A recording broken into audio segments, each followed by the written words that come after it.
ॐ स्थापकाय च धर्मस्य सर्वधर्मस्वरूपिणे अवतारो वरिष्ठाय रामकृष्णाय ते नमः।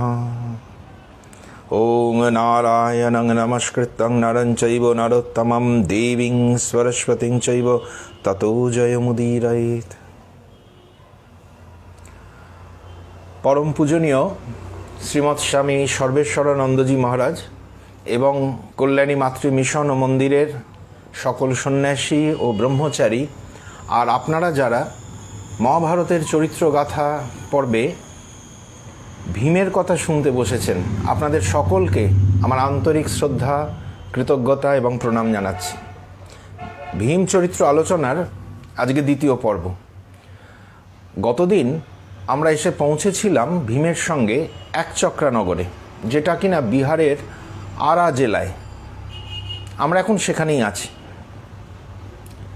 সেখানে পঞ্চপাণ্ডব ব্রাহ্মণের বেশে সাধারণ সাদা কাপড় পরে, গায়ে উত্তরীয় নিয়ে, মাথায় দীর্ঘ চুল খোঁপা করে বাঁধা, মাথার ওপরে এক মুখ দাড়ি, তাতে চেনার কোনো উপায় নেই।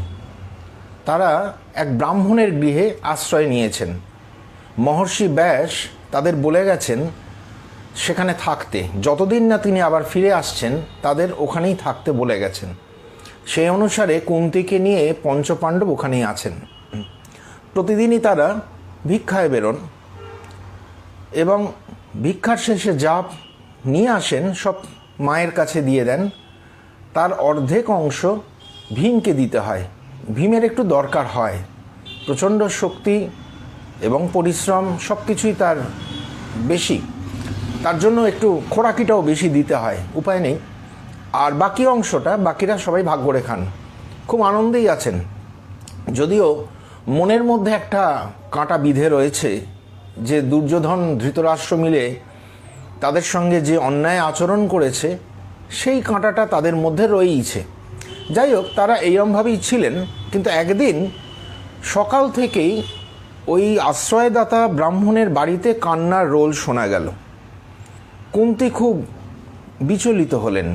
তিনি সঙ্গে সঙ্গে ব্রাহ্মণের ঘরে গিয়ে জিজ্ঞেস করলেন কি হয়েছে। তার আগে ভীমকে বললেন, এই ব্রাহ্মণের গৃহে আমরা কত সুখে রয়েছি দুর্যোধনের অজ্ঞাতসারে, আজ ব্রাহ্মণের বিপদের দিনে যদি পাশে না দাঁড়াই সেটা তো খুব অন্যায় হয়। ভীম বললেন, নিশ্চয়ই, আপনি গিয়ে দেখুন ওদের কি সমস্যা হয়েছে, যত দুষ্কর কাজ হোক নিশ্চয়ই সেটা করার চেষ্টা করব। তা কুন্তি গিয়ে যা শুনলেন সেটা রীতিমতো উদ্বেগজনক।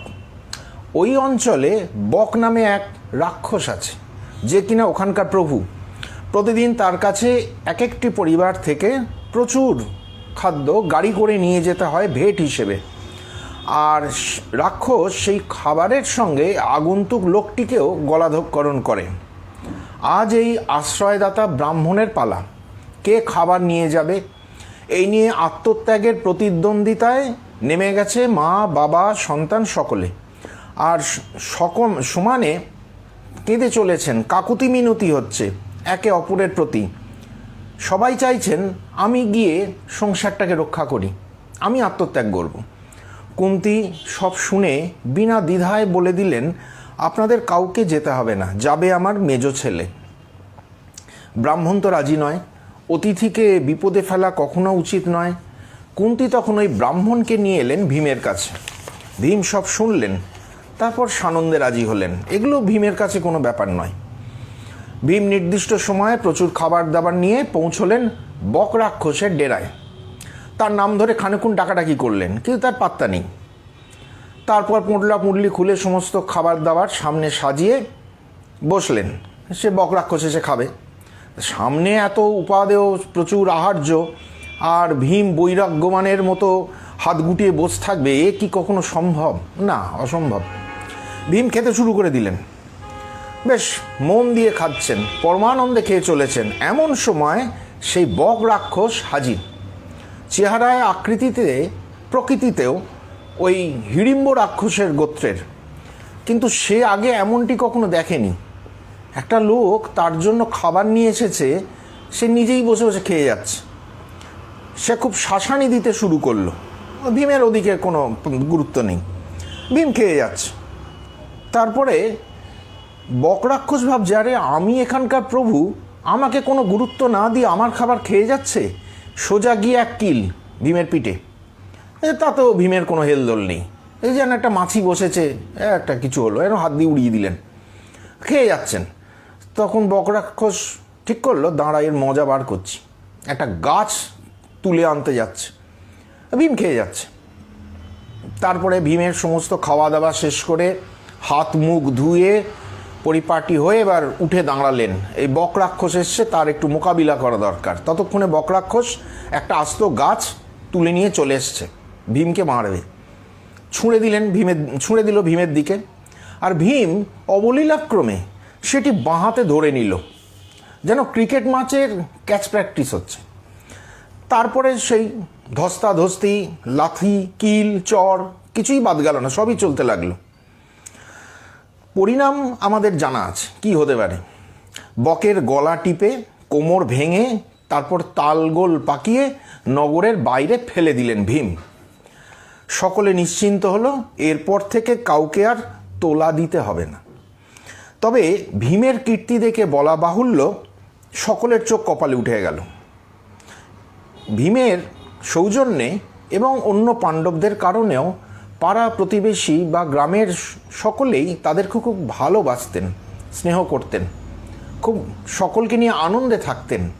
তা এই মুহূর্তে সবার মধ্যে একটি তোড়জোড় দেখা গেল, সবাই হইচই করছে। এর কদিন পরেই আর কি ব্যাপার না, খবর এসছে পাঞ্চালরাজ দ্রুপদ একটি স্বয়ম্বর সভার আয়োজন করেছেন তার কন্যা পাঞ্চালী দ্রৌপদীর জন্য। সারা ভারতবর্ষ থেকে বহু মানুষ সেখানে যাচ্ছে, ক্ষত্রিয় রাজারা তো যাচ্ছেই স্বয়ম্বর সভায় লক্ষ্যভেদ করে দ্রৌপদীকে পত্নীরূপে গ্রহণ করার জন্য। আর এমনি ব্রাহ্মণরাও যাচ্ছে, ভিক্ষা ভালো মিলবে। অনেকে যাচ্ছে শুধু দেখার জন্য। এরকম ঘটনা এর আগে ভারতবর্ষে ঘটেনি। এত বড় স্বয়ম্বর সভা এই প্রথম। সবাই যাচ্ছে, ওই আশ্রয়দাতা ব্রাহ্মণও যাবেন। তাই এটা শুনলেন পঞ্চপাণ্ডব, কুন্তী সকলে শুনলেন, তাদেরও যাবার একটু ইচ্ছে হলো। ঠিক সেই সময় মহর্ষি ব্যাস এসে উপস্থিত হলেন। তিনি দ্রৌপদীর জন্মবৃত্তান্ত আপাদমস্তক সবটা বললেন, সব কিছু, এবং বললেন এই যে দ্রৌপদী, এই স্বয়ম্বর সভা হচ্ছে, অর্জুন লক্ষ্যভেদ করে ওই দ্রৌপদীকে জয় করবে এবং তারপর পঞ্চপাণ্ডবই দ্রৌপদীকে পত্নীরূপে গ্রহণ করবে, এটি বিধি নির্দিষ্ট। মহর্ষি ব্যাস বলে দিলেন। তারপর সকলেই যাচ্ছে, পঞ্চপাণ্ডব তাদের মাকে নিয়ে রওনা দিলেন। পাঞ্চালে গিয়ে তারা আশ্রয় নিলেন একটি কুমোরের ঘরে। স্বয়ম্বর সভার দিন পঞ্চপাণ্ডব ব্রাহ্মণের বেশে সভায় উপস্থিত হলেন। দেখলেন সকলে এসে গেছে, বিভিন্ন জায়গায়, বিভিন্ন রাজাদের জায়গায় রাজারা, ব্রাহ্মণদের জায়গায় ব্রাহ্মণরা বসে আছেন। তারা ব্রাহ্মণ বেশি, তারা ব্রাহ্মণের জায়গাতেই বসলেন। তাদের দেখেই চিনে ফেললেন কৃষ্ণ। মহাভারতে এই প্রথম কৃষ্ণ পঞ্চপাণ্ডবকে দেখছে, পঞ্চপাণ্ডবও দেখছে এই প্রথম কৃষ্ণকে। কৃষ্ণের পাশে বলরামও বসে আছে। কৃষ্ণ বলরামকে চিনিয়ে দিলেন পাণ্ডবদের। বলরাম প্রথমে চিনতে পারেননি। তা পঞ্চপাণ্ডব বসে বসে দুর্যোধন, জয়দ্রথ, শল্য, কর্ণ, শিশুপাল প্রমুখ যত রাজা এসছে দ্রৌপদীকে লাভ করার আশায়, তাদের লক্ষ্য সন্ধান এবং ব্যর্থতা দেখে যাচ্ছে। দ্রৌপদীর দিকে তাদের সকলের দৃষ্টি, অবাক হয়ে দেখছে কি অপরূপ দেখতে দ্রৌপদীকে। গায়ের রং যে খুব ফর্সা তা নয়, উজ্জ্বল শ্যামবর্ণ, অপরূপ সুন্দরী দ্রৌপদী। সবার চোখ তার দিকে। আর দ্রৌপদীকে লাভ করার জন্য যে তৎপরতা প্রয়োজন, তখনও কিন্তু পাণ্ডবদের মধ্যে সেটা দেখা যায়নি। যখন দেখা গেল সকলেই ব্যর্থ হলো, কর্ণকে প্রত্যাখ্যান করলেন দ্রৌপদী, আর কেউ নেই, তখন ব্রাহ্মণদের সারি থেকে ব্রাহ্মণ বেশি অর্জুন উঠলেন এবং আপনারা জানেন লক্ষ্যভেদ করে অর্জুন দ্রৌপদীকে জয় করে নিলেন। দ্রৌপদী বড়মাল্য পরিয়ে দিলেন। কিন্তু রাজাদের সেটা পছন্দ হলো না। তাদের মুখের সামনে এসে একজন ব্রাহ্মণ দ্রৌপদীকে নিয়ে যাবে, এটা তাদের সম্মানে বাঁধল। তারা যুদ্ধের জন্য প্রস্তুত হলো। ওই সভাগৃহেই সঙ্গে সঙ্গে দেখা যাচ্ছে ভীম অর্জুনের পাশে এসে উপস্থিত হয়েছে। ভীমকে পাশে পেয়ে অর্জুনের মনের জোরটা একটু বেড়ে গেল।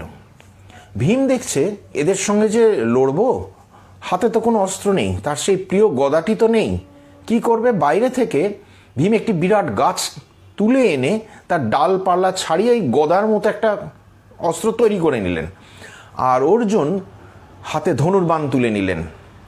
শুরু হয়ে গেল ওই রাজাদের সঙ্গে ভীম আর অর্জুনের লড়াই। কর্ণ অর্জুনের সঙ্গে নেমে পড়লেন, যদিও চিনতে পারেননি অর্জুনকে ধনুর যুদ্ধে। আর ভীমের সঙ্গে লড়াই বাঁধল শল্যের। শল্য অত্যন্ত শক্তিশালী একজন রাজা ছিলেন। সে যুগে যতজন বলশালী মানুষ ছিলেন, রাজা ছিলেন, তার মধ্যে মানে প্রথম 5-এর মধ্যে শল্য থাকবেন। তা অনেক ধস্তাধস্তি মারামারি এসব হলো ভীমের সঙ্গে শল্যের। শেষকালে ভীম শল্যকে মাথার ওপর তুলে আছড়ে ফেলে দিলেন। এই অবস্থা দেখে, শল্যের অবস্থা দেখে সকলে হেসে উঠল। বুঝে গেল এই দুজন ব্রাহ্মণ পরম শক্তিশালী বীর, এদের সঙ্গে পেরে ওঠা যাবে না। রণে ভঙ্গ দিলেন সকলেই। তখন ভিড় ঠেলে প্রবল হর্ষধ্বনির মধ্যে দিয়ে ভীম এবং অর্জুন দ্রৌপদীকে নিয়ে বেরিয়ে এলেন। এসে পৌঁছলেন সেই কুম্ভকার গৃহে, কুমোরের ঘরে, এবং পেছন থেকে মাকে বললেন, মা দেখো কি ভিক্ষা এনেছি। আপনারা সকলেই জানেন সে ঘটনা, আর অত বিস্তারে যাচ্ছি না। শেষ পর্যন্ত স্থির হলো যে দ্রৌপদী পঞ্চপাণ্ডবের পত্নী হবে। তবে এইখানে একটুখানি বলে রাখি, অর্জুন যখন দ্রৌপদীর ওপর থেকে একক অধিকার ছেড়ে দিলেন, তখন যুধিষ্ঠির দেখলেন যে ভীম, নকুল, সহদেব মুগ্ধ দৃষ্টিতে তাকিয়ে আছে দ্রৌপদীর দিকে। তার মনে পড়ল কিছুদিন আগে বলে যাওয়া মহর্ষি ব্যাসের কথা। তাই সিদ্ধান্ত নিতে তার দেরি হয়নি, দ্রৌপদী 5 জনেরই পত্নী হবেন। তবে দ্রৌপদীর মনের কি অবস্থা হয়েছিল এবং পাণ্ডবদেরই বা মনের অবস্থা কেমন হয়েছিল, মহাভারতে সেটির উল্লেখ নেই। যাই হোক, পাঞ্চালের রাজভবনে দ্রৌপদীর সঙ্গে পঞ্চপাণ্ডবের বিবাহ হয়ে গেল। তখন ব্রাহ্মণ বেশ ত্যাগ করে নিজেদের বেশে পঞ্চপাণ্ডব আত্মপ্রকাশ করল। সবাই জেনে গেল, সারা ভারতবর্ষের লোক, যে যতুগৃহে পঞ্চপাণ্ডব মারা যায়নি, তারা বেঁচে আছে। দ্রৌপদীকে তারা পত্নীরূপে লাভ করেছে, সঙ্গে পেয়েছে দ্রুপদের মতো একজন শক্তিশালী রাজাকে, আর যাদব কুল চূড়ামণি ভগবান কৃষ্ণকে। মাথায় হাত পড়ল ধৃতরাষ্ট্রের, চক্ষু চড়ক গাছ দুর্যোধনের। কর্ণকে সঙ্গী করে যে দ্রৌপদীকে বিবাহ করার আশায় তিনি গেছিলেন পাঞ্চালে, সেই দ্রৌপদী আজ পঞ্চপাণ্ডবের ঘরণী হয়েছে। আবার জ্বলে উঠল ঈর্ষার কালানল। ধৃতরাষ্ট্রের সঙ্গে গোপন মন্ত্রণায় বসে গেলেন দুর্যোধন, দুঃশাসন, কর্ণ, শকুনি। পাণ্ডবদের হস্তিনাপুরে আসা আটকাতে নানা রকম প্রস্তাব দিলেন দুর্যোধন, যার মধ্যে তার মস্তিষ্কের স্থূলতাই বেশি প্রকাশিত। যেমন অর্থ সম্পদের লোভ দেখিয়ে দ্রুপদকে হাতে করা, যাতে সে পঞ্চপাণ্ডব থেকে কৌরবের দিকে চলে আসে। আবার পঞ্চপাণ্ডবের প্রতি দ্রৌপদীর মনটাকে যদি বিষিয়ে দেওয়া যায়, ইত্যাদি ইত্যাদি। কিন্তু তার দুর্ভাবনার বেশিরভাগ জায়গাটা অধিকার করে থাকলেন ভীম, তার জন্মশত্রু। যুধিষ্ঠিরের আদর্শ কিংবা অর্জুনের ধনুর্বিদ্যা বোঝার মতো ক্ষমতা তার নেই। তিনি তার মতো করেই এই পরিস্থিতিকে বিচার করেছেন এবং কি করণীয় সেটা ঠিক করেছেন। দুর্যোধন বললেন, আমার মনে হয় গুপ্ত ঘাতক দিয়ে ভীমকে মেরে দিলেই সমস্ত দুশ্চিন্তা থেকে মুক্ত হওয়া যাবে। কেননা ওই হচ্ছে পালের গোদা, সবচেয়ে বেশি শক্তিশালী। ও পাশে আছে বলে যুধিষ্ঠির আমাদের গ্রাহ্যই করে না। ভীম না থাকলে বাকি পাণ্ডবের এমনিই দমে যাবে। ভীমের জন্যই ওদের যত বাড়বাড়ন্ত। কর্ণ যেমন পাণ্ডবদের মধ্যে বেশি গুরুত্ব দেন অর্জুনকে এবং তার একমাত্র প্রতিপক্ষ ভাবেন, তেমনি দুর্যোধন বেশি গুরুত্ব দেন ভীমকে রাজসিংহাসনের লাভের একমাত্র বাধা বলে মনে করেন। এই দুজনের দ্বৈরথ মহাভারতের ঘটনা প্রবাহে গতি দান করেছে অনেক ক্ষেত্রেই। যাই হোক, ভীষ্ম, দ্রোণ, কৃপ এবং বিদুরের চাপে পাণ্ডবদের হস্তিনাপুরে ফিরিয়ে আনতে বাধ্য হলেন ধৃতরাষ্ট্র, আর তাদের অর্ধেক রাজ্যরূপে খাণ্ডপ্রস্থ দান করলেন। সে অনুর্বর অবাসযোগ্য বনভূমি খাণ্ডপ্রস্থে চোখ ধাঁধানো মোহময়ী নগরী ইন্দ্রপ্রস্থের পত্তন করলেন পাণ্ডবেরা। ময়দানব ইন্দ্রপ্রস্থ গড়ে তোলার সময় অর্জুনকে দেবদত্ত শঙ্খ এবং ভীমকে একটি গদা প্রদান করলেন। ইন্দ্রপ্রস্থে যুধিষ্ঠিরের রাজকার্য পরিচালনাকালে ভীম যে দায়িত্ব পেয়েছিলেন সেটা আজকের দিনের স্বরাষ্ট্রমন্ত্রকের সঙ্গে অনেকটা মেলে। ভালোই চলছিল যুধিষ্ঠিরের রাজত্ব। এই সময় নারদ এসে যুধিষ্ঠিরকে বলেন যে তার স্বর্গত পিতা পাণ্ডুর ইচ্ছে যে যুধিষ্ঠির যেন রাজসূয় যজ্ঞ করেন। তা সেটা শুনে যুধিষ্ঠির ভাবলেন রাজসূয় যজ্ঞ করতে গেলে, এত বড় একটি কাজ করতে গেলে সবার পরামর্শ নেওয়া প্রয়োজন। সেই জন্য ভাই, মন্ত্রী, ব্রাহ্মণ, সজ্জন সকলের সঙ্গে বেশ কিছু বৈঠক করলেন, কিন্তু তৃপ্তি পাচ্ছিলেন না, নিশ্চিন্ত হতে পারছিলেন না। তিনি ভাবলেন কৃষ্ণের অভিমত না নিয়ে এটি করা ঠিক হবে না। কৃষ্ণকে আমন্ত্রণ জানালেন। কৃষ্ণ এলেন ইন্দ্রপ্রস্থে দ্বারকা থেকে। আমন্ত্রিত হয়ে কৃষ্ণ আসার পর তিনি জানালেন রাজসূয় যজ্ঞ অবশ্যই করা যায়, তবে তার কয়েকটি সমস্যা আছে। প্রধান সমস্যা হচ্ছেন জরাসন্ধ, যিনি কিনা ৮৬ জন রাজাকে বন্দি করে রেখেছেন, আর ১৪ জনকে পেলে তাদের মাথা কেটে একটি যজ্ঞ করবেন। অত্যন্ত অধর্মাচারী নৃশংস এই রাজাকে আগে বধ না করলে কখনো রাজসূয় যজ্ঞ করা যাবে না। একে বধ করা আগে দরকার, কিন্তু সেটা করতে হবে কৌশলে। কৃষ্ণ যুধিষ্ঠিরকে জানালেন জরাসন্ধের প্রভূত শক্তিমত্তার কথা। বিশাল সৈন্যবাহিনী নিয়ে সে বহুবার, সম্ভবত ১৮ বার মথুরা নগরী অবরোধ করেছিল, নানাভাবে বিপর্যস্ত করে দিয়েছিল মথুরা নগরীকে। কৃষ্ণ এবং বলরামও সামলাতে পারেননি। বাধ্য হয়ে কৃষ্ণ মথুরাবাসীদের নিয়ে চলে গিয়েছিলেন দ্বারকায়, অনেক নিরাপদ স্থানে। এ কথা শুনে যুধিষ্ঠির যে হতোদ্যম হয়ে যাবেন তাতে আর কোনো আশ্চর্য নেই। রাজসূয় যজ্ঞের অভিলাষ তার মাথায় উঠল, কিন্তু রাজসূয় যজ্ঞ ত্যাগ করার কথা ভাবলেও ভীমের সেটা পছন্দ হলো না। আসলে কৃষ্ণ হচ্ছেন পরম ভরসাস্থল। সেই কৃষ্ণই যখন যুদ্ধ এড়িয়ে গেছেন, তখন এই জরাসন্ধের বিরুদ্ধে যুদ্ধে নামার সাহস যুধিষ্ঠিরের ছিল না। যুধিষ্ঠির আশা ছেড়ে দিলেন, কিন্তু তার পরের যে ভাইটি, তিনি তো আবার অন্য ধাতুতে গড়া, কোনো কিছু অসম্ভব বলে তিনি মনেই করেন না। তিনিই প্রথম প্রতিক্রিয়াটি জানালেন। প্রতিপক্ষ যতই প্রবল হোক, স্বয়ং কৃষ্ণ বলরামও যেখানে জরাসন্ধের সঙ্গে দ্বৈরথে পিছু হটেছেন, সেই ভারত কাঁপানো প্রবল শক্তিধর জরাসন্ধের নাম বিন্দুমাত্র কাঁপন ধরাতে পারল না ভীমের মনকে। আপন শক্তিটা তার এতখানি বিশ্বাস এবং দুর্জয় সাহস। পাশাপাশি যুধিষ্ঠিরের এই উৎসাহ হারিয়ে ফেলাটা ভীমের একদম পছন্দ হলো না। ভীম বললেন যে রাজার মধ্যে উদ্যোগ নেই এবং যে রাজা সাম দান ভেদ নীতি প্রয়োগ না করে সরাসরি প্রবলতর শত্রুকে আক্রমণ করতে যায়, এই দু ধরনের রাজাই উইয়ের ঢিবির মতো হয়ে থাকে, একটু টোকা মারলেই ঝুরঝুর করে ভেঙে পড়ে। একজন দুর্বল রাজাও শক্তিশালী শত্রুকে জয় করে কল্যাণ লাভ করতে পারে যদি সে সঠিক নীতি নির্ধারণ করে। ভীমের এই রাজনৈতিক জ্ঞান আমাদের কিন্তু চমকিত করে। ভীমের যথেষ্ট রাজনৈতিক জ্ঞান ছিল, তবে সবসময় যে যুক্তির ওপর নির্ভর করতে এমন নয়, তবে ছিল। তিনি বলতে চাইলেন একজন দুর্বল রাজাও শত্রু জয় করতে পারে। তার জন্য দুটি গুণের বিশেষ প্রয়োজন: প্রবল উৎসাহ এবং কোন উপায়ে জয়লাভ করা সম্ভব তার নিখুঁত বিচার বিশ্লেষণ। জরাসন্ধ বধের ক্ষেত্রে উপায়টা ভীম নিজেই বললেন। কৃষ্ণের নীতি অর্থাৎ কৌশল বর্তমান, আমাতে শক্তি এবং অর্জুনের যুদ্ধ জয়ের ক্ষমতা। দক্ষিণাগ্নি, গার্হপত্র ও আহ্বানীয় এই তিনটি অগ্নি যেমন যজ্ঞ সম্পাদন করে, তেমনি আমরা তিনজনে মিলেই জরাসন্ধকে বধ করতে পারি। ভীমের পরিকল্পনাটাই শেষ পর্যন্ত গৃহীত হলো। কৃষ্ণ জানালেন সৈন্যবহর নিয়ে জরাসন্ধকে আক্রমণ করে কোনো লাভ হবে না। তাকে বধ করার জন্য একটাই উপায়, মল্লযুদ্ধে ভীমের সঙ্গে লড়িয়ে দেওয়া। আর তার জন্য যে কৌশল প্রয়োজন সেটা স্থির করলেন কৃষ্ণই। সেই মতো তিনজনে ব্রাহ্মণের ছদ্মবেশে একেবারে জরাসন্ধের সামনে গিয়ে উপস্থিত হলেন। তারা মল্লযুদ্ধে আহ্বান যখন করলেন, তখন মহাশক্তিশালী জরাসন্ধ প্রথমেই ভীমকে পছন্দ করলেন। তার হৃষ্টপুষ্ট চেহারা দেখে বললেন, ভীম, তোমার সঙ্গে আমি যুদ্ধ করব, কারণ শ্রেষ্ঠ ব্যক্তির সঙ্গে যুদ্ধে পরাজয়টাও ভালো। রতনে রতন চেনে। শুরু হলো ভীম জরাসন্ধের মল্লযুদ্ধ। এই যুদ্ধের যত রকম কৌশল আছে তা দুজনেরই জানা, এবং এই দুজন তখন ভারতবর্ষের শ্রেষ্ঠ মল্লযোদ্ধা হিসেবে সুপ্রতিষ্ঠিত।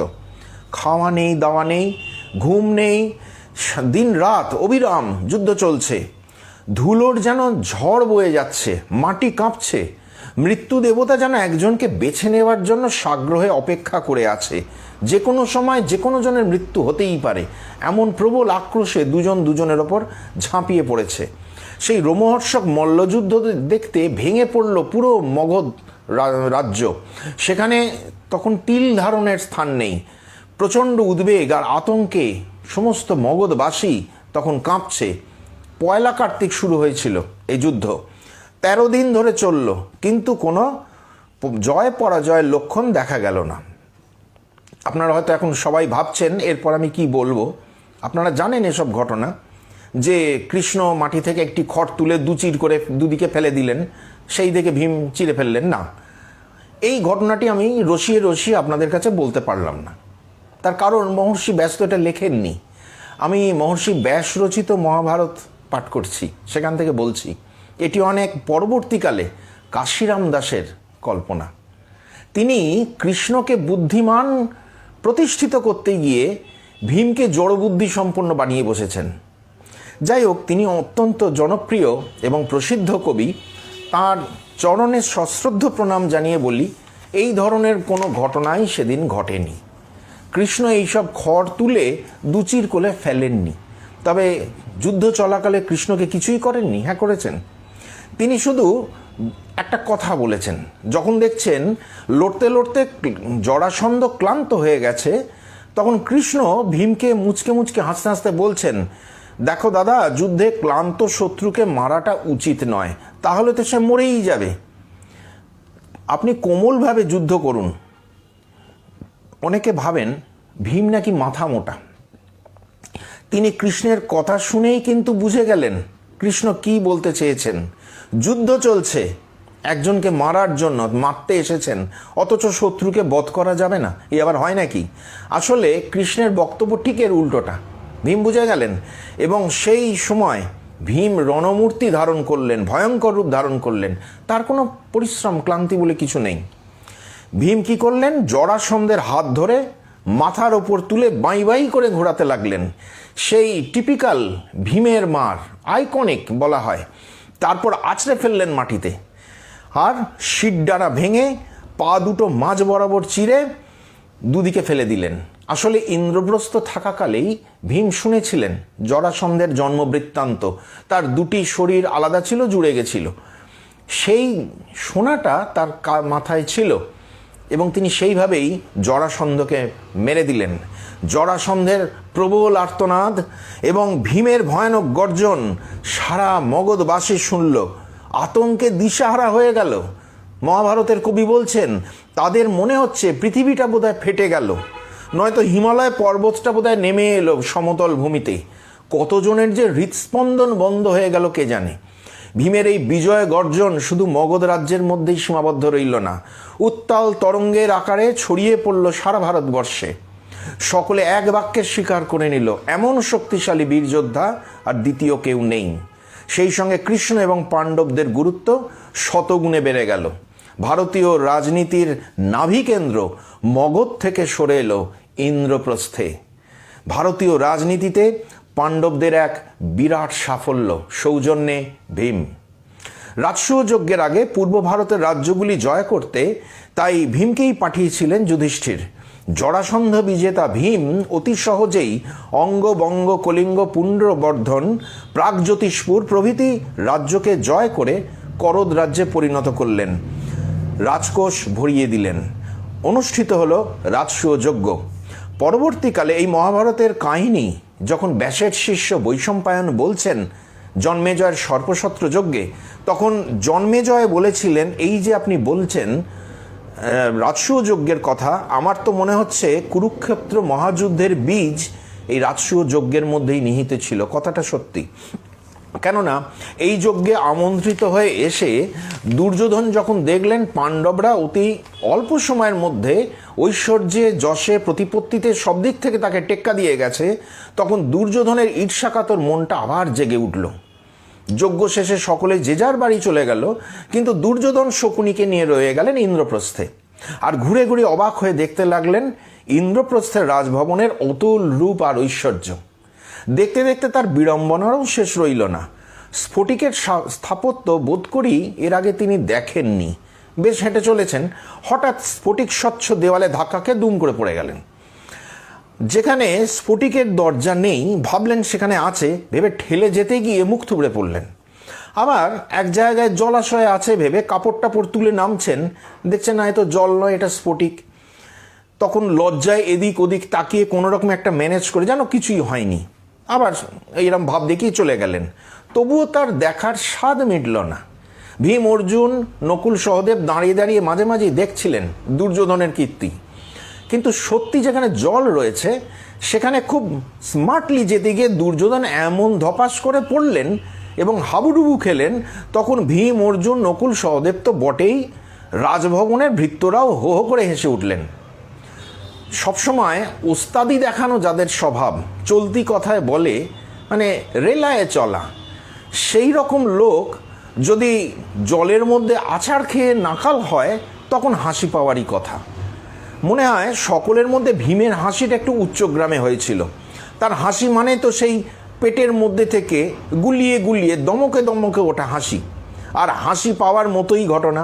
এমন উদ্ভট কাণ্ড করেছেন দুর্যোধন। বলা বাহুল্য, ভীমের এই হাসির মধ্যে কোনো কিন্তু অপমান অসম্মানের ব্যাপার ছিল না, মজা পেয়েছেন, হাসছেন। কিন্তু ভীম এবং তার ভাইদের এই হাসি চরমতম লজ্জায় ফেলে দিল দুর্যোধনকে। দুঃখে হতাশায় মুহ্যমান হয়ে গেলেন। আর এই সুযোগে শকুনি তাকে পাশা খেলে পাণ্ডবদের সর্বস্ব হরণের প্রস্তাব দিলেন। ধৃতরাষ্ট্রকে রাজি করিয়ে পাশা খেলার আয়োজন করলেন দুর্যোধন। ধৃতরাষ্ট্র ভীষ্ম, দ্রোণ, বিদুর, গান্ধারীর সমস্ত নিষেধ অগ্রাহ্য করে যুধিষ্ঠিরকে ডেকে পাঠালেন পাশা খেলতে। এই খেলাকে বন্ধুত্বপূর্ণ খেলা বলে উল্লেখ করলেও যুধিষ্ঠিরের বুঝতে বাকি রইল না এর পেছনে কোনো অসৎ উদ্দেশ্য রয়েছে।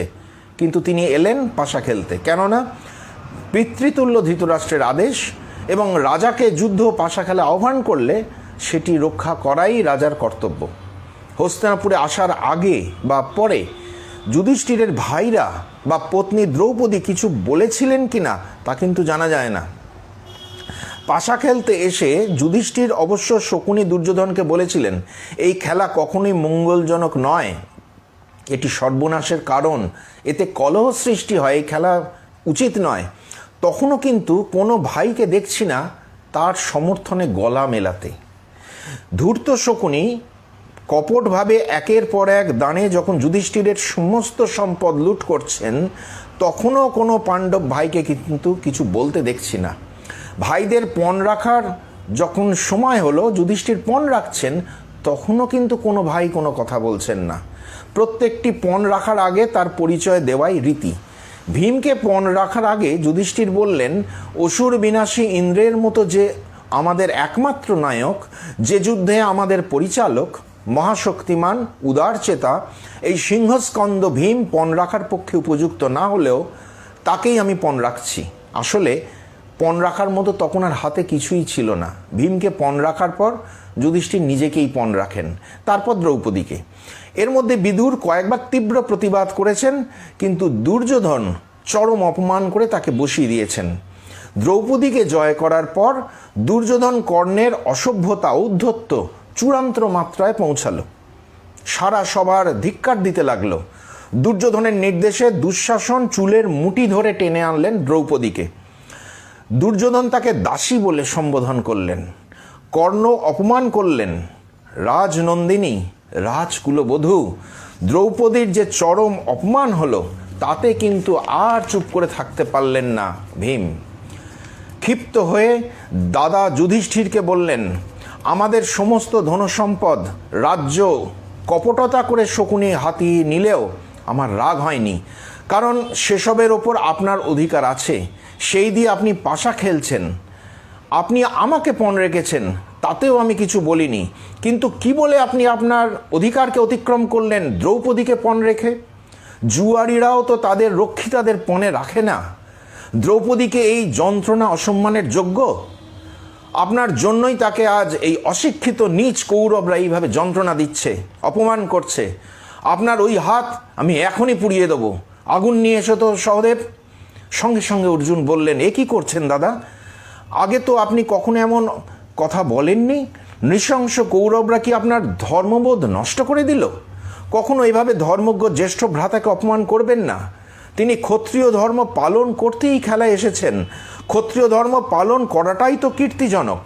আসলে অর্জুন চান না এভাবে সকলের সামনে জ্যেষ্ঠ ভ্রাতাকে অপমান করে কৌরবদের আনন্দ বৃদ্ধি করতে। ক্রুদ্ধ ভীম জবাব দিলেন, অর্জুন, তুমি আমাকে শাস্ত্রীয় নিয়ম মেনে মনে করিয়ে দিলে তাই, নাহলে আজই আমি রাজার হাতটা পুড়িয়ে দিতাম। ধর্মরাজ যুধিষ্ঠিরের অধীনে রয়েছে দুই মহাপরাক্রমশালী ক্ষত্রিয় শক্তি, ভীম এবং অর্জুন। তাদের শক্তি প্রকাশের ভঙ্গিটি দু ধরনের। আগের দিনই বলেছি, অর্জুন যেখানে পরিশীলিত ক্ষাত্রবীর্যের প্রতীক, ভীম সেখানে অমার্জিত ক্ষাত্রশক্তির প্রতীক। রাজনীতিতে কিন্তু এই দুটি খুব গুরুত্বপূর্ণ। সুস্থ সভ্য শোভনীয় পরিস্থিতিতে অর্জুনের মার্জিত সুচিন্তিত ক্ষাত্রশক্তি উপযোগী, কিন্তু অসভ্য বর্বর পাশব শক্তিকে দাবড়ে ঠান্ডা করে দিতে একমাত্র দরকার পেশির আস্ফালন, তর্জন গর্জন, বেদম মার, এছাড়া গতি নেই। এই পরিস্থিতিতে ভীমের অমার্জিত অপরিশীলিত বিভৎস শক্তির প্রয়োগ একমাত্র প্রয়োজন। যেহেতু তিনি অমার্জিত ক্ষাত্রবীর্যের প্রতিভু, তাই শাস্ত্রীয় নিয়ম কানুন, ধর্ম অধর্ম, সত্য মিথ্যা নিয়ে মাথা ঘামাতে পারেন না, সেটা সম্ভব নয়। কিন্তু তিনি যেটা বলেন তার মধ্যে কিন্তু কোনো কপটতা নেই, ছলনা নেই, অত্যন্ত স্পষ্ট ঋজু। সেই জন্য তার কথার মর্মার্থ বুঝতে কারুর অসুবিধা হয় না। যুক্তির দিক থেকে অর্জুনের কথা ঠিক হলেও দ্রৌপদের ওই অসম্মানজনক অবস্থায় আমরা কিন্তু ভীমের পাশেই দাঁড়াই। তার আশ্রয়টাই অনেক নিরাপদ বলে কিন্তু আমাদের মনে হয়। ভীম গর্জন করে না উঠলে আরও কত কী যে হতে পারত দ্রৌপদীর ওপর বোঝা যায় না। তবে অর্জুন যে ভীমের ক্রোধের অভিমুখটি যুধিষ্ঠিরের দিক থেকে কৌরবদের দিকে ঘুরিয়ে দিলেন, এতে একটা কাজ হলো। কর্ণের নির্দেশে দুঃশাসন দ্রৌপদীর বস্ত্র হরণ করতে লাগলে অলৌকিক উপায়ে সেই লজ্জা থেকে দ্রৌপদী মুক্ত হবার পর জ্বলে উঠলেন ভীমসেন। অনেকক্ষণ ধরেই তিনি ক্রোধে অস্থির হয়ে উঠছিলেন, দাঁতে দাঁত ঘষছিলেন, হাতে হাত নিষ্পেষণ করছিলেন। নিঃশেষে নিভেছে তারাদল, মেঘ এসে আবরিছে মেঘ, স্পন্দিত ধ্বনিত অন্ধকার, গরজিছে ঘূর্ণ বায়ুবেগ। লক্ষ লক্ষ উন্মাদ পরাণ বহির্গত বন্দিশালা হতে মহাবৃক্ষ সমূলে উপাড়ি ফুৎকারে উলায় চলে পথে। রক্তবর্ণ হয়ে গেছে তার চোখ দুটি, বিস্ফারিত কাঁপছে তার দুটি ঠোঁট, সারা শরীর ঘর্মাক্ত উত্তপ্ত। অগ্নিপুরুষ তিনি, দাঁড়িয়ে রয়েছেন কালদণ্ড হাতে নিয়ে। করালি, করাল তোর নাম, মৃত্যু তোর নিঃশ্বাসে প্রশ্বাসে, তোর ভীম চরণ নিক্ষেপ প্রতিপদে ব্রহ্মাণ্ড বিনাশে। কাঁপছে হস্তিনাপুর রাজসভা, কাঁপছেন ক্ষত্রিয় পুরুষগণ। বজ্রধ্বনি শোনা গেল ভীম কণ্ঠে। উপস্থিত ক্ষত্রিয়গণ শুনুন, এমন কথা এর আগে কেউ কখনো বলেনি, ভবিষ্যতেও কেউ বলবে না। যদি যুদ্ধে এই পাপী কুলাঙ্গার দুঃশাসনের বুক ফাটিয়ে রক্তপান না করি, তাহলে আমি বাপের বেটা নই। মহা আতঙ্কে শিউরে উঠল রাজসভা। প্রবল ধিক্কার বর্ষিত হলো ধৃতরাষ্ট্রের উদ্দেশ্যে। কর্ণ দুঃশাসনকে প্রায় কানে কানে বললেন, ঝিটাকে নিয়ে যাও ঘরে। দুঃশাসন আবার দ্রৌপদীকে ধরে টানাটানি আরম্ভ করলে দ্রৌপদী নিজেই তাকে বাধা দিয়েছেন। প্রশ্ন করেছেন কুরুবৃদ্ধদের, মহারাজ যুধিষ্ঠির নিজেকে পণ হারার পর তাকে পণ রাখার অধিকারী কিনা। বিদুর তাকে সমর্থন করে বারবার সুবিচার প্রার্থনা করেছেন। অসহায় ভীষ্ম কোনো সদুত্তর দিতে পারেননি। ধৃতরাষ্ট্র নীরব থেকেছেন আর মনে মনে আনন্দ লাভ করেছেন। এই সুযোগ কাজে লাগিয়েছে দুরাত্মা দুর্যোধন। দ্রৌপদীকে দুর্যোধন বলেছেন, তোমার প্রশ্নের উত্তর ভীম অর্জুন নকুল সহদেবী দিক না। ওরা বলুক যুধিষ্ঠির তোমার স্বামী নন, উনি মিথ্যাবাদী। যুধিষ্ঠির নিজেই বলুন না তিনি তোমার স্বামী নন। দুর্যোধন খুব ভালো করেই জানেন খেলার নিয়মেই নিজের ফাঁদে পড়ে গিয়েছেন যুধিষ্ঠির, এবং যুধিষ্ঠির বা তার ভাইরা ন্যায় নীতি ধর্ম ত্যাগ করে কিছু করতে পারবে না। কিন্তু নিয়ম নীতির পরেও তো একটা মানবিক দিক রয়েছে। দ্রৌপদীকে না হয় পণে হেরেছেন যুধিষ্ঠির, কিন্তু তাই বলে তার নারীত্বকে নিয়ে এরকম ছিনিমিনি খেলার অধিকার কি দুর্যোধন কর্ণের আছে? ভীম বুঝেছেন যুধিষ্ঠির অর্জুনের মতো সভ্যতা সততার মর্যাদা দেবার লোক এই দুর্যোধন দুঃশাসন শকুনি কর্ণরা নন। ওইসব তত্ত্ব কথা ওরা বুঝবে না।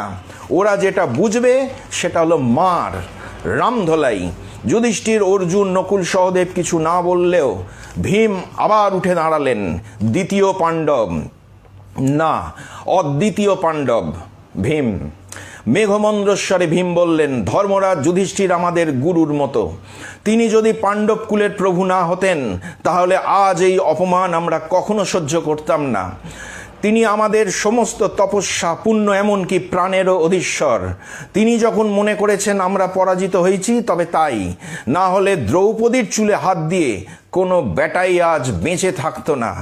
ধীরে ধীরে নিজের চন্দন চর্চিত বিশাল বাহু দুটি তুলে ধরলেন ভীম। বললেন, দেখুন দেখুন আমার এই মুগুরের মতো হাত দুটো দেখুন। এর মধ্যে আটকা পড়লে দেবরাজ ইন্দ্রও বেরোতে পারে না। নেহাত আমি ধর্মপাশে বদ্ধ। মহারাজ যুধিষ্ঠিরের অসম্মান করব না, এবং অর্জুন আমাকে বারণ করেছে তাই মুখ বুজে সব হজম করছি।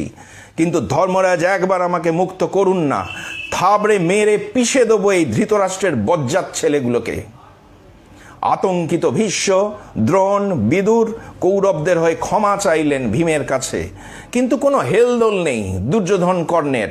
কর্ণ আবার কদর্য ভাষায় দ্রৌপদীকে বিদ্রূপ অপমান করে যেতে লাগলেন, যাকে বলে একেবারে গাপিত্তি জ্বালানো কথা। সে কথাগুলো আর বলছি না, এখন পরে বলবো কর্ণের চরিত্র আলোচনার সময়। ঘন ঘন নিঃশ্বাস পড়তে লাগলো ভীমের, চোখ লাল হয়ে গেল। মনে হচ্ছে ভেঙে চুড়ে তছনছ করে দেবেন এখনই এই রাজসভা। কোনো রকমের সামনে রেখেছেন নিজেকে।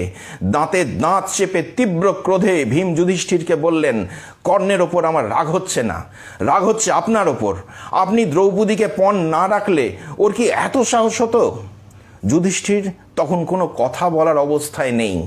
থাকলে বলতেই পারতেন, দ্রৌপদীকে পণ রাখায় সে আমারই মতো তো পরাজিত হয়েছে, দাসে পরিণত হয়েছে, কিন্তু তাই বলে তাকে এইভাবে অপমান অসম্মান করার অধিকার কি কারো আছে?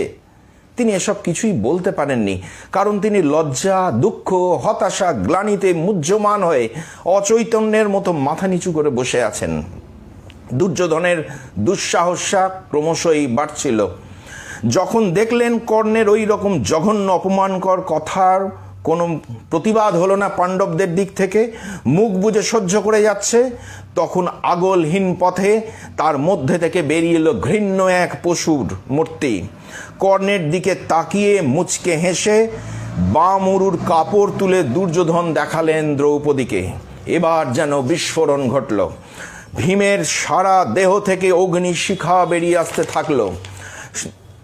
ক্রুদ্ধ দৃষ্টিতে তিনি ভীমের দিকে তাকিয়ে সভার সকলকে শুনিয়ে প্রচণ্ড হুঙ্কারে ভীম বলে উঠলেন, দুর্যোধন, আমি যদি মহাযুদ্ধে তোর ওই উরু না ভেঙে দিই তবে আমি বাপ ঠাকুরদার বংশে জন্মাইনি।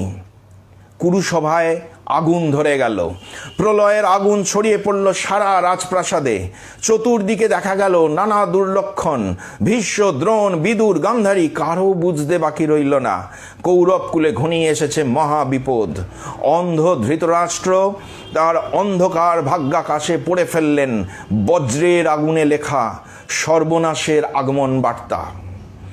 বিদুর পরিষ্কার বলে দিলেন, ধৃতরাষ্ট্রের ছেলেরা, তোমরা জেনে রাখো, অত্যন্ত গর্হিত যে অপরাধ তোমরা করেছো তার ফল কিন্তু তোমাদের ভুগতেই হবে, আর ভীমই সেটার ব্যবস্থা করবে। বিদুর ও গান্ধারীর চাপে ধৃতরাষ্ট্র দুর্যোধনকে একটু ধমকালেন, তারপর দ্রৌপদী এবং সেই সঙ্গে পঞ্চপাণ্ডবকে দাসত্ব থেকে মুক্ত করলেন। ভীম যুধিষ্ঠিরকে বললেন, এই পাপিষ্ঠগুলোর সঙ্গে ফালতু তর্ক করে লাভ কি? আপনি আমাকে অনুমতি দিন, আমি এখনই এগুলোকে মেরে সাবার করে দিচ্ছি, তারপর আপনি নিশ্চিন্তে রাজ্য শাসন করুন। মহাভারতকার বলছেন, ভাইরা কোনো রকমের সামলে রেখেছিল ভীমকে। প্রলয়কালে মূর্তিমান যমরাজের মতো দেখাচ্ছিল তাকে। সে ভ্রুকুটি কুটিল মুখের দিকে তাকানো অসম্ভব হয়ে পড়েছিল। যুধিষ্ঠির ভীমের হাত দুটি চেপে ধরে বললেন, এমন করো না ভীম, চুপ করে বসো। তারপর ধৃতরাষ্ট্রের অনুমতি নিয়ে যুধিষ্ঠির তার মা, ভাই, পত্নী সকলের সঙ্গে যাত্রা করলেন ইন্দ্রপ্রস্থের পথে। কিন্তু পৌঁছানোর আগেই তাদের কাছে দূত এসে পৌঁছালো ধৃতরাষ্ট্রের, পাশা খেলার আবার আমন্ত্রণ বার্তা নিয়ে। দুর্যোধন ধৃতরাষ্ট্রকে বুঝিয়েছিলেন পাণ্ডবরা এখন প্রচণ্ড ক্রুদ্ধ হয়ে রয়েছে, ওদের ছেড়ে দেওয়াটা ঠিক হয়নি। এখন যদি ওরা সৈন্য সামন্ত নিয়ে এসে আক্রমণ করে তাহলে ভয়ানক বিপদ হয়ে যাবে। ধৃতরাষ্ট্রকে অবশ্যই দ্বিতীয়বার পাশা খেলার জন্য বেশিবার বোঝানোর দরকার হয়নি। তিনি দুর্যোধনের কথাকে যথার্থ মনে করেছিলেন, কেননা ভীমের ভয়ঙ্কর প্রতিজ্ঞার ধ্বনি এখনও তার কানে বেজে চলেছে, তার বুকটা এখনও কাঁপছে দূর দূর করে। দ্বিতীয়বারের পাশা খেলায় শর্ত ছিল 12 বছরের বনবাস এবং 1 বছরের অজ্ঞাতবাস। এবারও শকুনি কপট চালে যুধিষ্ঠিরকে হারিয়ে দিলেন। পাণ্ডবেরা মৃগ চর্ম পরিধান করে যাত্রার জন্য প্রস্তুত হলেন অরণ্যের পথে। অসভ্য দুর্যোধন আবারও কটূক্তি করে যেতে লাগলেন দ্রৌপদীকে। ভীম ক্ষিপ্ত হয়ে ছুটে গিয়ে তার মুখের সামনে দাঁড়িয়ে বললেন, আজ শকুনির কপট পাশা খেলায় জিতে তোর মুখে এত বল ফুটেছে, কিছু করতে পারছি না বলে আজ আমার বুকটা ফেটে যাচ্ছে। যেদিন এর চেয়েও মর্মান্তিকভাবে তোর বুকটা ফাটিয়ে দেব না, সেদিন মনে রাখবি আজকের কথাটা। আর যে তোকে বাঁচাতে আসবে তাকেও পাঠিয়ে দেবো জমের দুয়ারে। দুঃশাসনের কোনো লজ্জা নেই। রাস্তায় ঘুরে বেড়ানো অশিক্ষিত অভদ্র বকাটে ছেলেগুলোর মতো দুঃশাসন নানা অঙ্গে ভঙ্গি করে ভেঙাতে লাগছেন ভীমকে। গরু গরু বলে চিৎকার করছেন ভীমের উদ্দেশ্যে। দুর্যোধন ভীমের গমন ভঙ্গি নকল করে হাসাহাসি করছে। ভীম মুখটা ঘুরিয়ে সরসে বললেন, মূর্খ দুর্যোধন, কেবল দুঃশাসনের বুকে রক্তপান করি আমার কাজ শেষ হবে না। জেনে রাখ, তোর সব কটা ভাই শুদ্ধ তোকে পিষে মেরে এর জবাবটা দেব। সভায় উপস্থিত ধৃতরাষ্ট্র, ভীষ্ম, দ্রোণ, কৃপ, বিদুর, দুর্যোধন, কর্ণ, শকুনি সহ সকলের সামনে মহাবলী ভীম শেষবারের মতো হুঁশিয়ারিটা শুনিয়ে গেলেন। আজ থেকে 14 বছর পর যুদ্ধভূমি দুরাত্মা দুর্যোধন, কর্ণ, শকুনি ও দুঃশাসনের রক্তপান করবে। ওই দুঃশাসনের বুক ফাটিয়ে আমি রক্তপান করব, আর গদার বাড়িতে পাপী দুর্যোধনকে বধ করে লাথি মেরে ওর মাথাটা মাটিতে ঘষে দেবো। ধৃতরাষ্ট্রের একটা ছেলেকেও আমি ছাড়ব না। এই যে কোনো নিষ্ফল ব্যর্থ মানুষের ফাঁকা বুলি ছিল না, এ যে সত্যিই সম্ভব করে তুলবেন ভীম, এই নিয়ে ভীষ্ম, দ্রোণ, কৃপ, বিদুর, গান্ধারী কারোর মনে কোনো সংশয় ছিল না। তারা ধর্মপথে তো রয়েছেন, তাই ভীম কণ্ঠে উচ্চারিত মৃত্যুর পরোয়ানা পড়ে নিতে কোনো অসুবিধা হয়নি তাদের। এই বনবাসের কষ্টকে যুধিষ্ঠির মেনে নিয়েছিলেন মহাকালের ইঙ্গিত মনে করে, তপস্যাময় জীবনের রাজপথ হিসেবে। অর্জুন মেনে নিয়েছিলেন জ্যেষ্ঠ ভ্রাতার প্রতি আনুগত্যে, ধর্মসম্মত বলে। নকুল সহদেবও তাই। কিন্তু ভীম মানতে পারেননি। কোনো অন্যায় অপরাধ না করে এইভাবে শাস্তিভোগ অত্যন্ত পীড়িত করেছিল ভীমকে। ভীম অত্যন্ত কষ্ট সহিষ্ণু, এর প্রমাণ আগে পেয়েছি, পরেও পাবো। কিন্তু এই অপমান অসম্মান মুখ বুজে সহ্য করার বান্দা ভীম নন। তার মনের জ্বালাটা ক্রমশই বাড়ছিল ছোট ছোট দুটো ভাইয়ের কষ্ট দেখে, যুধিষ্ঠির অর্জুনের অবস্থা দেখে, বিশেষ করে প্রিয়তমা পত্নী দ্রৌপদীর দুর্বিষহ দুঃখ যন্ত্রণা দেখে ভীমের হৃদয় শতধা বিদীর্ণ হয়ে যাচ্ছিল। এর কোনো প্রতিকার করতে পারছেন না। অসহায়ের মতো নির্জন অরণ্যে কাল যাপন তার কাছে অসহনীয় হয়ে উঠেছে। রাতে তার চোখে ঘুম আসে না, মাথাটা সবসময় গরম হয়ে থাকে। নিষ্ফল আক্রোশে কখনো হয়তো মাটিতেই সজোরে ঘুষি মারেন। সত্য, ধর্ম, ন্যায় রক্ষা করতে গিয়ে এই লজ্জা এবং অপমানকর জীবনকে বরণ করে নেওয়ার মধ্যে যে কোনো যুক্তি আছে তা তিনি মনে করেন না। অসীম শক্তিধর ভীমের কর্ম, বাক্য, চিন্তা সব ক্ষেত্রেই তার অন্তর্গত মহাশক্তির একটা অদ্ভুত প্রকাশ দেখা যায়। সেটি উন্মুখ হয়ে থাকে আত্মপ্রকাশে। এর আগে আমরা দেখেছি পাশা খেলার পরবর্তী দিনগুলিতেও সেই ভয়ঙ্কর আগ্নেয়গিরির জ্বালামুখে কোনো রকমে ধর্মযুক্তি দিয়ে চেপে রেখেছিলেন ভীম, আর তারই অন্তর্দহনে জ্বলে পুড়ে শেষ হয়ে যাচ্ছিলেন। কিন্তু একদিন তিনি আর নিজেকে সামলে রাখতে পারলেন না। সেদিন সন্ধ্যাবেলায় পর্ণকুটিরে বসে কথাটা তুলেছিলেন দ্রৌপদী। তার পঞ্চস্বামীর নিদারুণ কষ্টকর জীবন এবং অধর্মাশ্রয়ে দুর্যোধন, দুঃশাসন, কর্ণশকুনির নির্লজ্জের মতো বিলাস বৈভবে জীবনযাপন তাকে পীড়িত করেছিল বারবার। তার নিজেরও চরম অসম্মান তাকে ক্ষতবিক্ষত করছিল প্রতি মুহূর্তে। সে কথাই তিনি বলেছিলেন যুধিষ্ঠিরকে। তাকে উদ্দীপ্ত করতে চাইছিলেন ক্রোধাগ্নিতে জ্বলে উঠতে এবং তেজ বীর্য প্রকাশ করে এখনই প্রতিশোধ নিতে ঝাঁপিয়ে পড়তে হস্তিনাপুরের বিরুদ্ধে, দুর্যোধনের বিরুদ্ধে। কিন্তু যুধিষ্ঠির সত্য, ন্যায় এবং ধর্মে স্থিত থেকে বনবাসকাল সম্পূর্ণ হওয়ার পর প্রাপ্য আদায় করতে সচেষ্ট ছিলেন। অগ্নিকন্যা দ্রৌপদী যুধিষ্ঠিরের শান্ত শীতল মনোভাবে ক্রুদ্ধা হয়ে উঠলেন।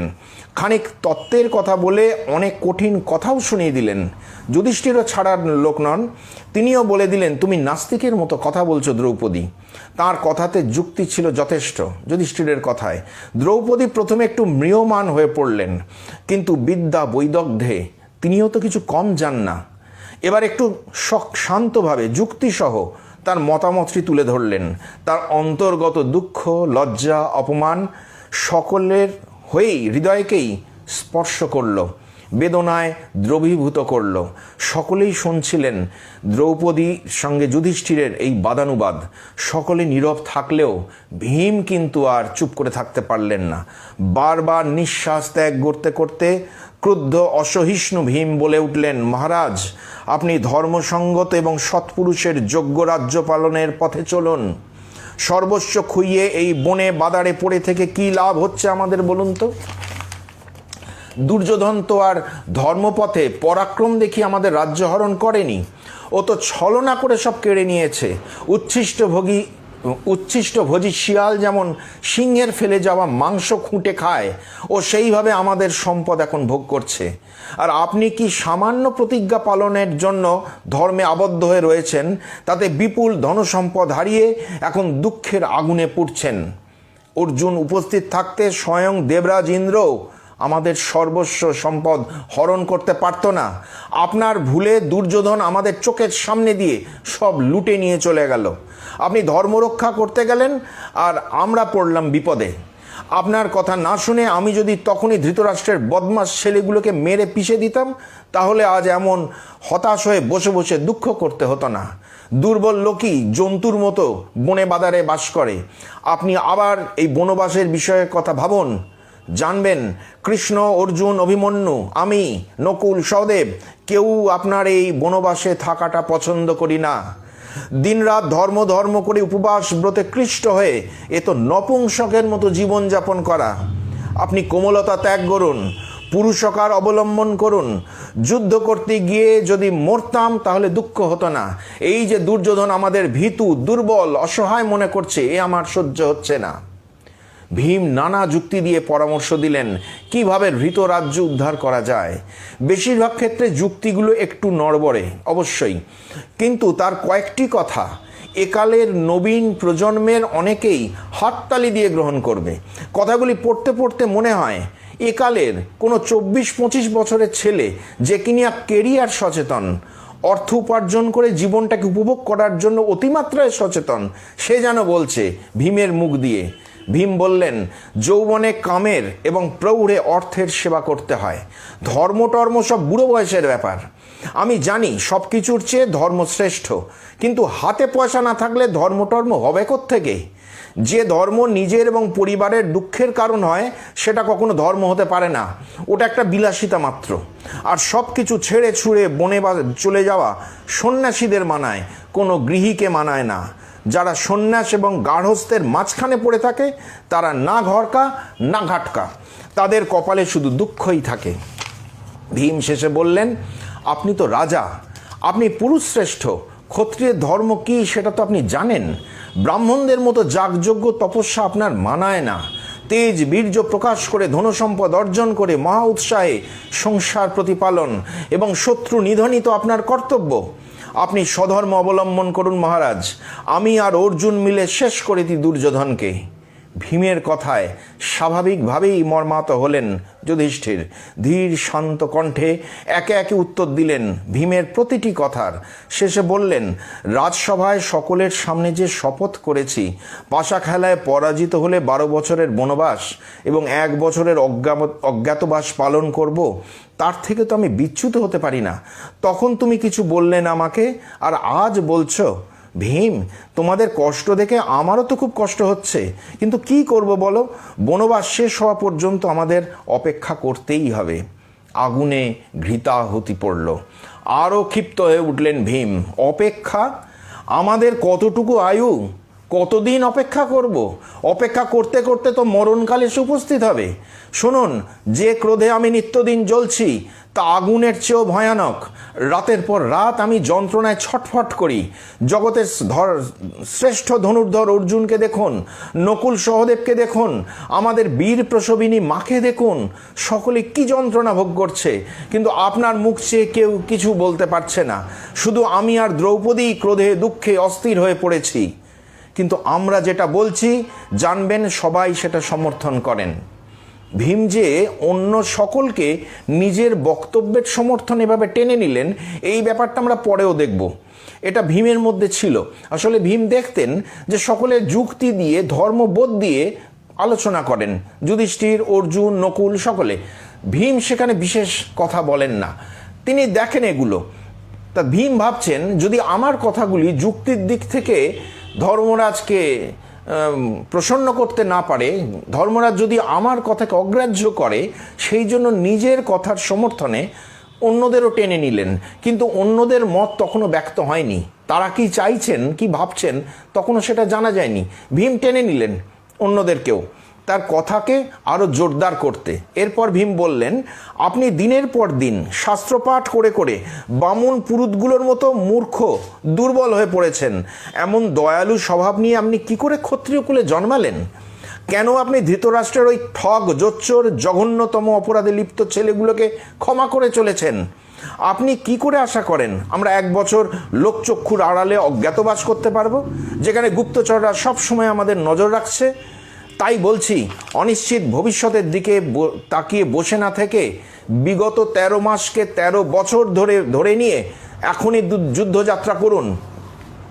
এতে পাপ হবে বলে মনে করলে একটা ভালো বৃষকে পেট ভরে খাইয়ে দিন, সব পাপ কেটে যাবে। যেভাবেই হোক আপনি এখন যুদ্ধ জয়ের জন্য কৃতসংকল্প হন। ক্ষত্রিয়ের পক্ষে যুদ্ধ ভিন্ন অন্য কোনো ধর্ম নেই। ভীমের কথার কি উত্তর দিলেন যুধিষ্ঠির এবং তারপর কি ঘটল সেটা অন্য প্রসঙ্গ, অন্যদিন বলবো। কিন্তু ভীম যা বললেন তাতে বিচক্ষণতা বা যুক্তি বা রাজনৈতিক বোধ কম থাকতে পারে, কিন্তু যে বিপুল উৎসাহ, উদ্যম, আত্মবিশ্বাসের অগ্নিময় স্ফুরণ ঘটল তা আমাদের মনে করিয়ে দেয় স্বামী বিবেকানন্দের সেই অমর কথাগুলি। তিনি লিখছেন, অহিংসা ঠিক, নির্বৈর বড় কথা। কথা তো বেশ, তবে শাস্ত্র বলছেন তুমি গেরস্থ, তোমার গালে 1 চর যদি কেউ মারে, তাকে 10 চর যদি না ফিরিয়ে দাও তুমি পাপ করবে। হত্যা করতে এসছে এমন ব্রহ্মবদেও পাপ নেই। মনু বলেছেন, এ সত্য কথা, একটি ভোলার নয়। বীর ভোগ্যা বসুন্ধরা, বীর্য প্রকাশ করো, সাম দান ভেদ দণ্ডনীতি প্রকাশ করো, পৃথিবী ভোগ করো, তবে তুমি ধার্মিক। আর ঝ্যাঁটা লাথি খেয়ে চুপটি করে ঘৃণিত জীবন যাপন করলে ইহকালেও নরকভোগ, পরকালেও তাই। এটি শাস্ত্রের মত। সত্য সত্য, পরম সত্য। স্বধর্ম করো হে বাপু, অন্যায় করো না, অত্যাচার করো না, যথাসাধ্য পরোপকার করো, কিন্তু অন্যায় সহ্য করা পাপ। গৃহস্থের পক্ষে তৎক্ষণাৎ প্রতিবিধানের চেষ্টা করতে হবে। মহা উৎসাহে অর্থোপার্জন করে স্ত্রী পরিবার 10 জনকে প্রতিপালন, 10টা হিতকর কার্যানুষ্ঠান করতে হবে। এ না পারলে তুমি কিসের মানুষ? গৃহস্থই নও, আবার মোক্ষ। লিখছেন স্বামী বিবেকানন্দ।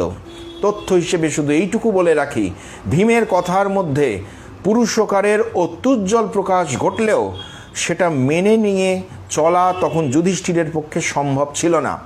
যুধিষ্ঠির তাই মত দিতে পারলেন না এবং সেই মুহূর্তে উপস্থিত হয়ে মহর্ষি ব্যাসও সমর্থন করলেন যুধিষ্ঠিরের বক্তব্যকে। এমনকি পরবর্তী সময়ে কৃষ্ণ এলেন যখন পাণ্ডবদের সঙ্গে দেখা করতে, তিনিও যুধিষ্ঠিরকেই সমর্থন করলেন। কিন্তু ভীমের ওই অগ্নিবাণী বৃথা গেল না। অগ্নিকন্যা দ্রৌপদীর অপরিসীম দুঃখ যন্ত্রণার ক্ষতে অনেকখানি মলম লাগিয়ে দিল যেন। দ্রৌপদী এটা বুঝলেন তার দুঃখে পঞ্চস্বামী দুঃখিত, কিন্তু তার সমর্থনে এমন উচ্চকণ্ঠ হওয়া, তার অশেষ যন্ত্রণাকে একাত্ম করে দেখার জন্য একজনই আছে। সে তার প্রেমাস্পদ অর্জুন নন, যাকে অমার্জিত অপরিশীলিত মনে হয় সেই মহাকায় ভীম। দ্রৌপদী সেই ভয়ানক দূতসভাতেও দেখেছিলেন ক্রুদ্ধ ভীমের আস্ফালন, শুধুমাত্র তাঁর কারণে। অর্থ, বৃত্ত, লজ্জা, সম্মান সব খুইয়েও এই একটি মাত্র লাভ সেদিন দ্রৌপদীর হয়েছিল। তিনি বুঝে গিয়েছিলেন তার বিপদ ভঞ্জন, তার নিশ্চিন্ত আশ্রয় এবং ভরসাস্থল ওই একজন ভীম, যিনি দ্রৌপদীর মাত্র 1/5 ভালোবাসা পেয়েই তৃপ্ত।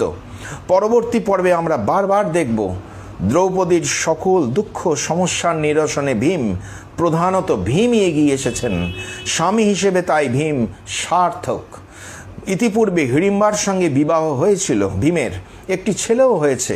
দ্রৌপদীর সঙ্গে বিবাহের পর ভীমের আরও 2টি বিবাহ হয়েছে, কালী এবং বলন্ধরা তাদের নাম। তাদেরও পুত্র আছে, কিন্তু তারা ভীমের জীবনে এতই স্বল্প স্থান নিয়ে রয়েছেন যেন প্রায় অপ্রাসঙ্গিক হয়ে পড়েছে। অথচ দ্রৌপদী রূপে, গুণে, তেজে, ঐশ্বর্যে, পাণ্ডিত্যে, ব্যক্তিত্বে অদ্বিতীয়া দ্রৌপদীকে অন্য ভাইদের সঙ্গে মিলিতভাবে পেলেও ভীম হৃদয়ের সর্বাংশ দিয়ে ভালোবেসেছিলেন দ্রৌপদীকেই। যদিও দ্রৌপদীর মানসিকতার সঙ্গে বেশি মিল হতো অর্জুনকেই বেশি ভালোবাসতেন দ্রৌপদী, কিন্তু ভীম এতই সাদাসিধে সহজ সরল মানুষ যে কোনো রকম ঈর্ষা, হিংসা, অভিমান তার মনে স্থান পেত না। বরং দ্রৌপদীর সকল দুঃখ, অভিমান, চাওয়া পাওয়া সব নিজের করে নিয়েছিলেন, আর কোনো পাণ্ডবই সেটা করতে পারেননি। একজন পত্নীর কাছে সর্বাধিক আকাঙ্ক্ষিত তো এইটাই। কাম্যক বন থেকে অর্জুন যখন দিব্যাস্ত্র সংগ্রহের জন্য স্বর্গলোকের পথে যাত্রা করলেন, তখন বাস্তবিক পাণ্ডবদের পর্ণকুটির দীপ্তিহীন হয়ে পড়েছিল। সকলের মনই ভারাক্রান্ত হয়ে পড়েছিল অর্জুনকে না দেখতে পাওয়ার কারণে। দ্রৌপদী তো যুধিষ্ঠিরকে বলেই ফেললেন, অর্জুন ছাড়া এই পৃথিবীকে খুবই ম্রিয়মান লাগছে, শূন্য লাগছে, প্রকৃতির সমস্ত শোভা হারিয়ে গেছে, আর এখানে থাকতে আমার ভালো লাগছে না। দ্রৌপদীর কথাগুলি সকলেরই মনের কথা। অর্জুন সকলেরই অত্যন্ত প্রিয়, কিন্তু দ্রৌপদীর কথার প্রথম প্রতিধ্বনি উঠল ভীমের কণ্ঠে। তিনি বললেন, অর্জুন না থাকাতে সত্যি এই কাম্যক বন কিরম যেন অন্ধকার, শূন্য বলে মনে হচ্ছে। তুমি ঠিকই বলেছ দ্রৌপদী, তোমার কথা যেন অমৃতের আস্বাদ বয়ে নিয়ে এলো আমার মনে। দ্রৌপদীর সুখেই ভীমের সুখ, দ্রৌপদীর দুঃখেই ভীমের দুঃখ। পরিবর্তে দ্রৌপদীর কাছ থেকে তিনি কি পেলেন সেটা নিয়ে মাথা ঘামান না ভীম। তিনি ভালোবাসতেই জানেন, প্রতিদান চান না। এইখানেই ভীমের স্বামী হিসেবে সার্থকতা। এরপরে গন্ধমাদন পর্বতে গিয়ে এর সার্থক দৃষ্টান্ত আমরা দেখতে পাবো, কিন্তু আজ আর সময় নেই। সে কথা বলবো আগামী দিন, আগামী রবিবার। সকলে ভালো থাকবেন, আমার প্রণাম নেবেন। নমস্কার, ধন্যবাদ।